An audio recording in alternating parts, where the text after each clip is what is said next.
This next session is called Drinks with Doctors. So what does that entail? We've got three amazing doctors. To my right, we have Dr. Stephen Gundry, followed by Dr. Robin Berzin and Dr. Joel Kahn. All different viewpoints. But for this conversation, we're gonna have a different conversation than we typically have around health and food and what you can't have and you believe in this, I believe in that, in an effort to unite viewpoints here and have a little fun. We're going to talk about what you can have and have a little fun. So my first question. Let's just start with a handshake. To the group. A handshake. Should everyone handshake and hug first to start? Absolutely. A hug? Okay. We already hugged. So if you were to have one vice, what would it be? I'll go right there, a Cubano. Once in a while, it's like yoga that you light up. But I also take about 50 chlorella before I have my twice-a-year cigar. Twice-a-year cigar, okay. It was on a hike up that mountain yesterday, to be very full disclosure. My vice is definitely this. So dry farm wine has like changed my life, or natural wine has changed my life. But I think a glass of really amazing red wine, nothing competes with that for me. Yeah. The drinking man's diet. And I say that in actually all good humor. Believe it or not, one of the most widely sold books in the United States was The Drinking Man's Diet, sold 2.4 million copies. That's really a title? That's a true title. It's the 50th anniversary of The Drinking Man's Diet. And it was called The Suicide Diet by Harvard researchers. And the gentleman who wrote it, Robert Samuelson, lived to the ripe old age of 96, recommending that we should have at least a half a bottle of wine every day. At least? Is that solo? And there's another famous book written in the 1400s by Luigi, an Italian, who recommended that you should at least have 500 mLs of good quality wine every day. And he lived to 102. So, okay. So, drinking man's diet. So, segue to my next question. You walk into a bar, what do you order? Well, I own a bar, and I drink largely tequila and mezcal, and I drink only 2 or 3 days a week, and I limit it to one with lime, because it's good to have vitamin C. So you're getting your vitamin C from your tequila and mezcal. Which helps you build good collagen for your skin, so you can just skip the tequila and mezcal and go for the lime. Depends on the bar. Okay, we'll go with a high-end bar, and we'll go with a shitty dive bar. Okay, so if the shitty dive bar is gonna be tough. But if it's a high-end bar and they have this kind of wine, I'll have that, or just mezcal on the rocks. That's it. Okay. If it's go, like a Robin. total dive bar, then like a beer. You're like on the bar dancing? Because I feel like light beer is just basically water. Or actually, my cheater's drink is Campari and soda, because it's essentially non-alcoholic, and it's delicious. Dr. Gundry. Red wine from high altitude. So Argentina, Pyrenees Mountains, parts of Italy. The higher the grapes are, the higher the resveratrol content. If you're going to choose one grape, Pinot Noir. You've got expensive taste. I like it. So, smoking. These are the best lifestyle tips ever at mindbodygreen. Let's talk about sex next. Okay. Smoking, drinking, red meat, coffee, getting less than, say, 5 or 6 hours of sleep. Rank them in order in terms of damage we're doing. I know we're... I mean, probably less than 5 hours sleep I put number one, because you do everything else wrong when you're sleep deprived. And then, for sake of love and peace, I won't give a further answer. I take the fifth.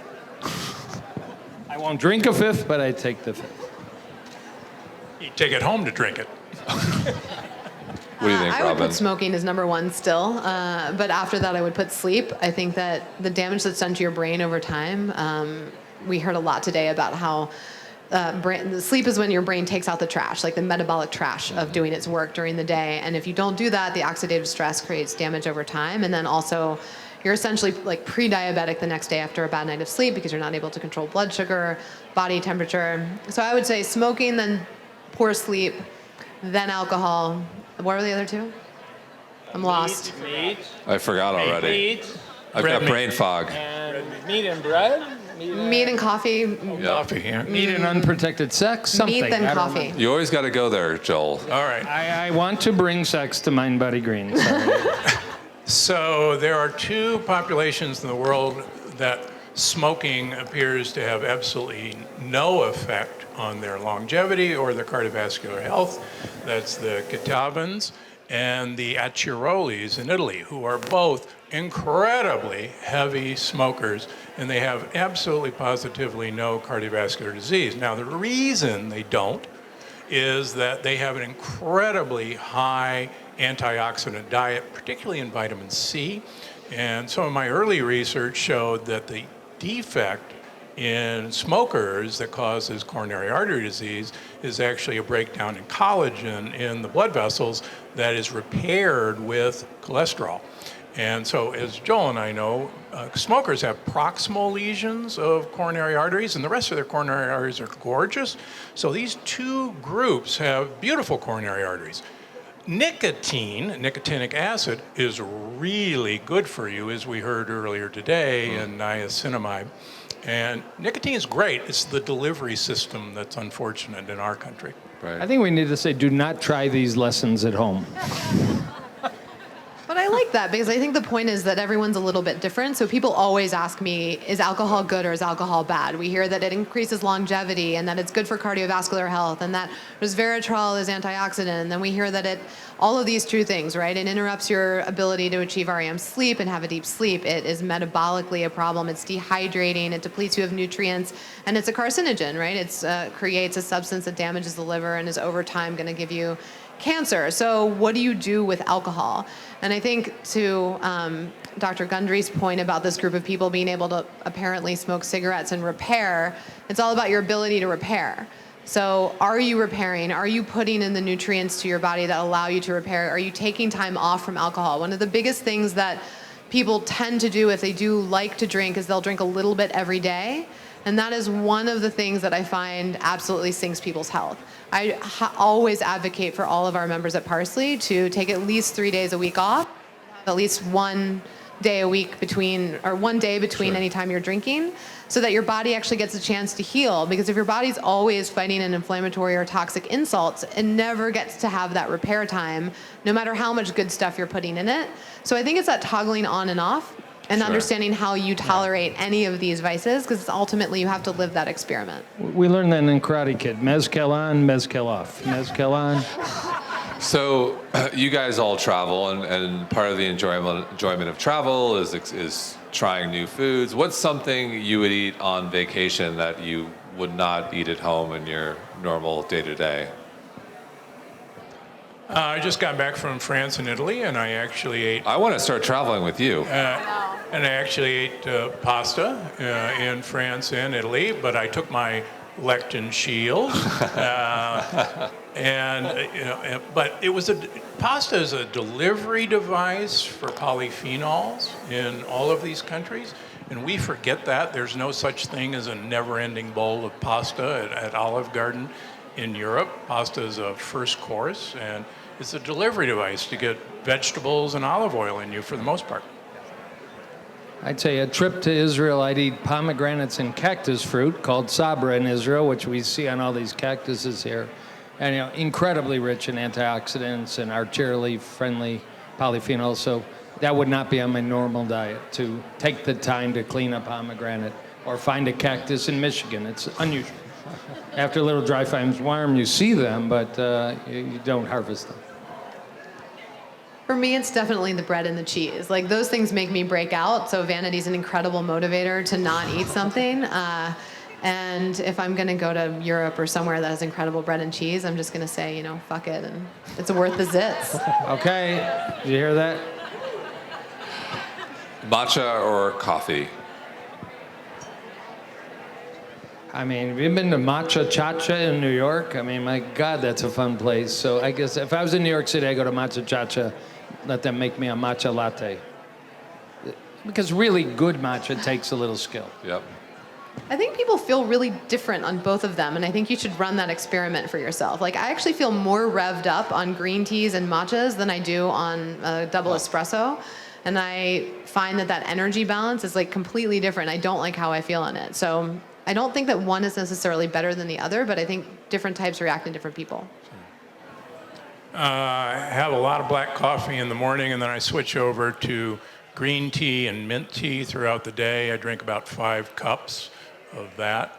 If you're going to get matcha, make sure it comes from Japan and not China. Big difference. Big heavy metals in China. So Michael Pollan just recently wrote a book about psychedelics. Yay, nay, to be determined. Eat mushrooms. That's all. I don't have any experience with psychedelics. Okay. Yeah. I think the research on the potential for therapeutic uses is frankly much more exciting than whatever has happened in terms of recreational use. Like, I think the promise is awesome, and I think we stigmatize natural substances in the world, which is ironic because most of our medications come from some sort of natural plant source. And so different types of natural ingredients get stigmatized and then ignored, and so this resurgence is awesome.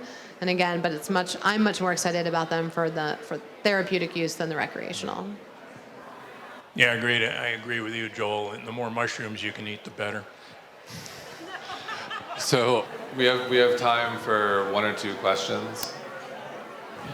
It's not a question, it's just a comment, and to say it's wonderful to see Dr. Berzin, who's a young woman doctor, sitting amongst old white guys. So, fuck yeah, girl power.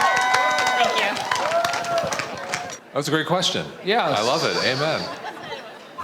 One more question. Spoke about alcohol, you didn't mention the addiction potential. Yeah. And the Thank you. rate of alcoholism in women in our country is up 83% in the last 11 years. So as a community of wellness and the need for women to have different reactions to stress than alcohol, the last 2 speeches I heard weren't really showing me that there's a lot of awareness about this issue. So I was just wondering if you are aware of it, and how does that message that alcohol helps with stress that the last guy said reconcile with the fact that this rate of alcoholism is up 83%, and how are we going to deal with it? Yeah, and it's not just alcoholism, which is a huge issue. It's actually mortality, which has been pointed out. Big study 6 weeks ago, 5 drinks a week may be neutral for longevity, but it was in the news everywhere. Double that to a couple drinks a day, you lose 4 years. Yeah, I mean, it's obviously a slightly complex and slightly irresponsible conversation to, talk about this, because it's a very complex issue, both in liver disease and addiction and all. Yeah. I mean, there is clearly, the blue zones are usually alcohol-rich zones, but it's dilute, it's limited, and it's not regular and all that. But it takes incredible sensitivity to parse out the pro and the con, and actually some clear-cut downside in terms of maybe losing lifespan. Yeah, I mean, your point is genius. Yeah, in my books I say if you don't drink, don't start. Geez, we love mushrooms and we love logic. Yeah. But, one of the reasons I like to study European cultures who do drink wine is they drink wine in a totally different way than we do. There is really no such thing as a happy hour in Europe.